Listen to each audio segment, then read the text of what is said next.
በካናዳ ሪፊጂ ካምፕ የምትገኙ ኢትዮጵያውያን ይህ ጉዳይ እናንተን የሚመለከት ነው። እስከ ቪዲዮ መጨረሻ አብራችሁን ቆዩ። በሪፊጂ ካምፕ ሆናችሁ ኦሬዲ አሳይለም የጠየቃችሁ እንዲሁም ደግሞ ለመጠየቅ ፍላጎቱ ያላችሁ ኢትዮጵያውያን በዚህ ቪዲዮ ስለ አሳይለም በዝርዝር የምንመለከታቸው ጉዳዮች ይኖራሉ። አብራችሁን እስከ ቪዲዮ መጨረሻ ጠብቁኝ። አሳይለም ምርጫ ካልሆነ ወይ ደግሞ አሳይለምን ምናልባት የካናዳ ኢሚግሬሽን የማይቀበለው ከሆነ ከአሳይለም ባለፈ ምን አይነት የተሻሉ ኦፖርቹኒቲዎች አሉ የሚለውን ነገር ደግሞ ወደ መጨረሻ አንዳንድ የምላችሁ ነገር ይኖራል።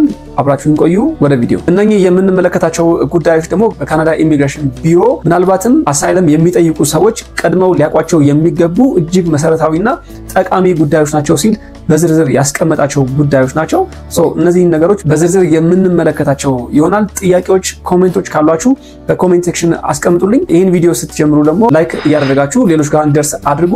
እንዲሁም ደግሞ ለዚህ ቻናል አዲስ ከሆናችሁ ሰብስክራይብ አድርጋችሁ የሳሚ ቲዩብ ቻናል ቤተሰብ ይሁኑላለው።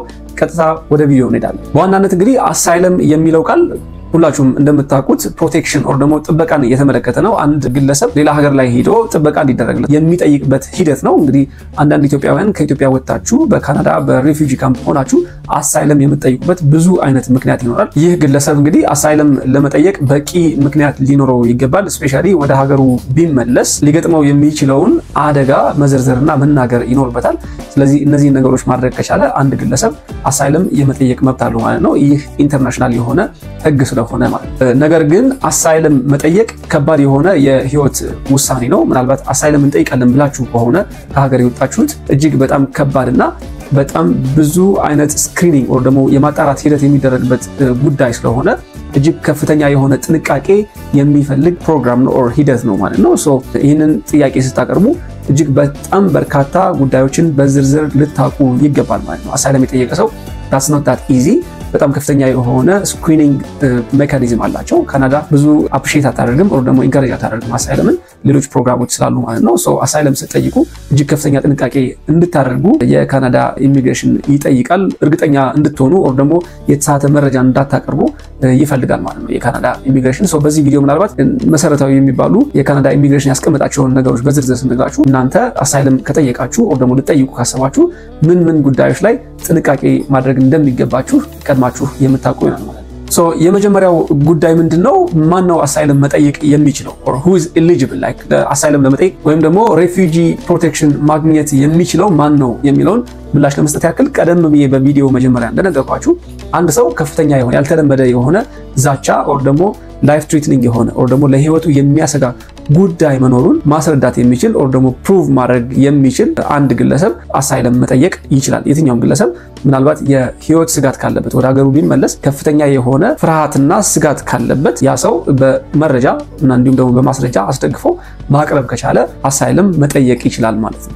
የካናዳ የአሳይለም ሲስተም ምን ይላል? የካናዳ አሳይለም ሲስተምን በተመለከተ ምን አይነት አቋም አላት? የመጀመሪያው እንግዲህ ምንድነው ወደ ካናዳ አሳይለም ጠይቆ መግባት እጅግ ፈጣኑና በጣም አስተማማኙ መንገድ አይደለም። የካናዳ አሳይለም ሲስተም ኦር ካናዳ በዚህ ጉዳይ ያላት አቋም ፈጣኑና ቀላሉ መንገድ እንዳልሆነ ትናገራለች ማለት ነው። ይህ እንግዲህ ምን ያሳየናል ማለት ነው? ካናዳ ውስጥ ሄዳችሁ አሳይለም ስትጠይቁ በቀላሉ አፕሩቭ የመደረጉ እድል በጣም ከባድ ነው ማለት ነው። በቀላሉ አፕሩቭ ይደረግልኛል፣ በቀላሉ አፕላይ ያደረኩት አሳይለም ጸድቆ ካናዳ ውስጥ መኖር ቀላል ነው ብላችሁ እያሰባችሁ ከሆነ ተሳስታችኋል ይለናል የካናዳ አሳይለም ሲስተም ማለት ነው። ቀላል አለመሆኑን ማወቅ ይኖርብናል ማለት ነው። ቀደም ብዬ ቀላል አለመሆኑን ነግሬያችሁ ነበር። ይህን ደግሞ ለማረጋገጥ ያክል ካናዳ ውስጥ አሳይለም ስትጠይቁ እጅግ ጠንከር ያለ ኦር ደግሞ በጣም ውስብስብ ያለ የማጣራት ሂደት ኦር ስክሪኒንግ ሲስተም አላቸው። እጅግ በጣም በርካታ መረጃዎችን ከናንተ ይፈልጋሉ፣ ማስረጃዎችንም ጭምር ማለት ነው።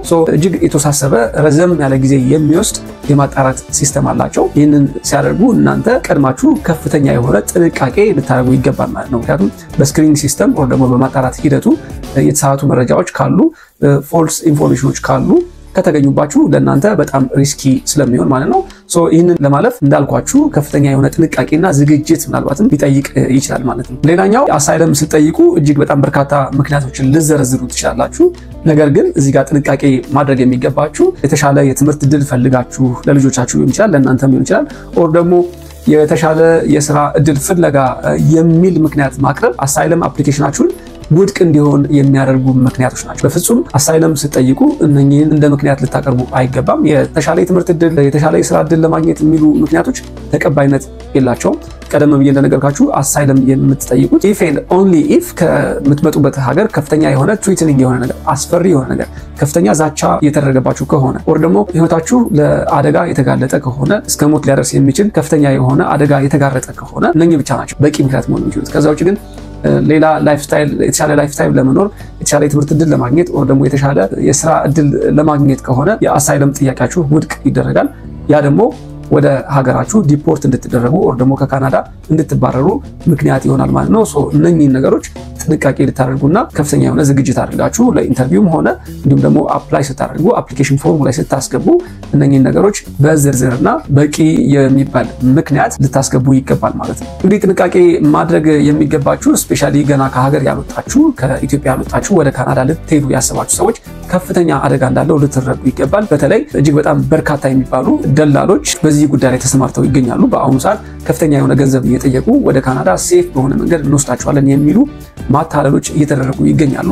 እናንተ ደግሞ ከነኚህ የተሳቱ መረጃዎችና አጭበርባሪዎች ልትጠበቁ ይገባል ማለት ነው። who is right who is wrong የሚለውን ነገር እናንተም ከፍተኛ የሆነ ማጣራት አድርጋችሁ ወር ደግሞ ከዚህ በፊት ኤክስፒሪየንስ ያለው ሰው ወደ ካናዳ የሄደ ሰው ጠይቃችሁ ትክክለኛውን ሰው የመምረጥ ኃላፊነት አለባችሁ ማለት ነው። ይህንን ጥንቃቄ አድርጉ። በመጨረሻ የካናዳ ኢሚግሬሽን አንድ በጣም ወሳኝ መረጃ አስቀምጧል። እንግዲህ በዌብሳይቱ እንዳስቀመጠው መረጃ ከሆነ ሐሰተኛ የሆነ የአሳይለም ጥያቄ ለምን ሊዳርጋችሁ ይችላል? ኦር ደግሞ what is the consequence? እናንተ በሐሰተኛ መረጃ አሳይለም ጠይቃችሁ ሐሰተኛ መረጃ እንደሆነ ከተረጋገጠ ምን ሊገጥማችሁ ይችላል የሚለውን ነገር ሲናገር እንግዲህ የካናዳ ኢሚግሬሽን ቢሮ በዋናነት ፈጽሞ ወደ ካናዳ እንዳትገቡ ባን ልትደረጉ ትችላላችሁ። ሐሰተኛ መረጃ ይዛችሁ አሳይለም ከጠየቃችሁ ሐሰተኛ መሆኑ ከተረጋገጠ ወደ ካናዳ የምትገቡበት ምንም አይነት መንገድ አይኖርም ማለት ነው። ያ ማለት ምንም አይነት ወደ ካናዳ የምትገቡበት መንገድ አይኖርም ማለት ነው። ሌላኛው ደግሞ ከናንተም አልፎ ቤተሰቦቻችሁ ወደ ካናዳ የሚገቡበትን እድል ታጨናግፋላችሁ ማለት ነው። ይህ ማለት እንግዲህ በጣም ከባድ ነው። ስፔሻሊ ደግሞ ወደ ካናዳ መግባት የምትችሉበት እጅግ በጣም በርካታ መንገድ ካለ፣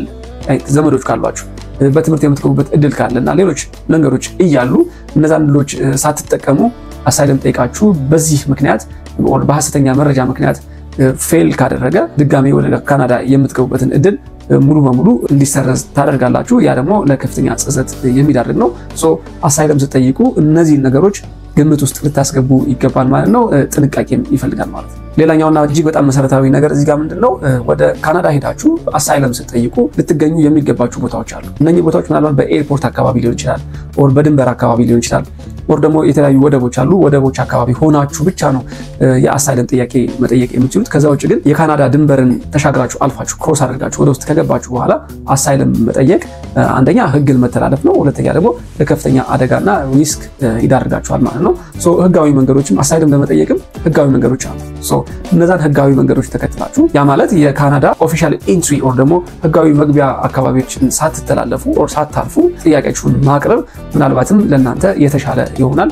ከከፍተኛ የሆነ ሪስክና አደጋም ደግሞ ይጠብቃችኋል ማለት ነው። ሶ አሳይለም ስትጠይቁ ምን ይጠበቅባችኋል የሚለውን አንድ 3-4 ነጥቦች። የመጀመሪያው የሚሆነው እንግዲህ የህክምና ምርመራና አንዳንድ ከደህንነትና ከወንጀል ጋር በተገናኘ ማጣራት የሚፈልጉት ጉዳይ ይኖራል። እነሱን መረጃዎች ትሰጣላችሁ። ሌላኛው የትም ቦታ እንደሚደረገው ፎቶና የጣት አሻራ ትሰጣላችሁ። ሶስተኛውና እጅግ መሰረታዊ የሚባለው እና የእናንተን አሳይለም ጥያቄ አፕሩቭ ለማድረግ ወር ደግሞ እንዲጸድቅ የሚጠቅመው መሰረታዊ ነገር ምንድነው? እናንተ ወደ ሀገራችሁ እንዳትመለሱ ያደረጋችሁ በቂ ማስረጃ ትጠይቃላችሁ። እንግዲህ እንዳትመለሱ ምን ምክንያት አላችሁ የሚለውን ኮንክሪት የሆነ ኤቪደንስ ወር ደግሞ ጠንከር ያለ ማስረጃ ይዛችሁ ልትቀርቡ ይገባል ማለት ነው። በዋናነት ይሄኛው ፓርት እናንተን የአሳይለም ጥያቄያችሁ አፕሩቭ እንዲደረግ ትልቁን ድርሻ የሚይዘው ይህ ነው ማለት ነው። ሌላኛው ምናልባት እንግዲህ ይህንን ፕሮሰስ ኦር ይህንን ሂደት በምታደርጉበት ጊዜ ምናልባት ከእናንተ ጋር አብራችሁ የሚሰራ ከፈላችሁትም አልከፈላችሁትም ያው ገንዘብ መስጠት አለመስጠት ሌላ ጉዳይ ነው። ነገር ግን ጉዳዩን በተመለከተ እናንተን ሰፖርት የሚያደርግ ሌላ ሪፕሬዘንታቲቭ ካለ እሱን አፕሊኬሽናችሁ ላይ የማስገባት ግዴታ ይኖርባችኋል ማለት ነው። ሌላኛው ለመረጃ ያክል እንዲጠቅማችሁ ምናልባት ከዩናይትድ ስቴትስ ወደ ካናዳ ሄዳችሁ አሳይለም ጠይቃችሁ ከሆነ ፈጽሞ የተከለከለ ነው። ካናዳና ዩናይትድ ስቴትስ አንድ አግሪመንት አላቸው። ያም ደግሞ ሴፍ ሰርድ ካንትሪ አግሪመንት የሚል ነው። ይህ አግሪመንት ምንም በተመለከተ ነው። ከዩናይትድ ስቴትስ ወደ ካናዳ ገብታችሁ አሳይለም መጠየቅ አትችሉም።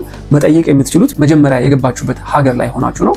ሶ ይህን አግሪመንት ላለመጣስ ካናዳ ከዩናይትድ ስቴትስ ወደ ካናዳ የገባችሁ ማናችሁም ሰዎች አሳይለም ከጠየቃችሁ የማትቀበል ይሆናል ማለት ነው። ይህን ነገር ጀስት እንደተጨማሪ መረጃ ውሰዱት። ወደ ሳሚ ዩቲዩብ ቻናል ተከታታዮች አሳይለምን በተመለከተ ከካናዳ ኢሚግሬሽን አንዳንድ መረጃዎችን በተመለከታችሁት መልኩ አቅርቤላችኋለሁ። እንግዲህ አሳይለም ሞር ሴፍ የሆነ መንገድ እንዳልሆነ ማሳያ ይመስለኛል። ምናልባት ብዙዎቻችሁ አሁን ጥያቄ የሚሆንባችሁ ወደ ካናዳ ለመግባት ምን የተሻለ መንገድ አለ፣ እሱን መንገድ ማወቅ እንፈልጋለን የምትሉ ትኖራላችሁ። ካናዳ እንግዲህ ለኢትዮጵያውያን በተለያየ ጊዜ የተለያዩ አሪፍ የሚባሉ አማራጮችን ወር ደግሞ መንገዶችን ወደ ካናዳ መግቢያ መንገዶችን ታዘጋጃለች፣ ትጠራለች፣ እንዲሁም ደግሞ ኢንቫይት ታደርጋለች።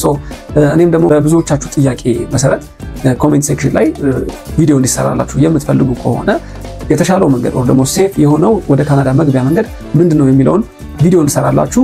ምናልባት በርከት ያሉ ሜሴጆች በርከት ያሉ ኮሜንቶች ካገኘው ተመልሼ የምመጣና ቪዲዮ የማጋራችሁ ይሆናል ማለት ነው። እስካሁን አብራችሁኝ ስለቆያችሁ እጅግ አድርጌ አመሰግናለሁ። ይህን ቪዲዮ ላይክ አድርጋችሁ ብዙዎች ጋር ተደራሽ እንዲሆንና መረጃዎችን እንዲያገኙ አድርጉ። ከዛ ውጭ ግን ለቻናሉ አዲስ ከሆናችሁ ሰብስክራይብ አድርጋችሁ ቤተሰብ ይሆናል። ይህ ሳሚ ቲዩብ ነው።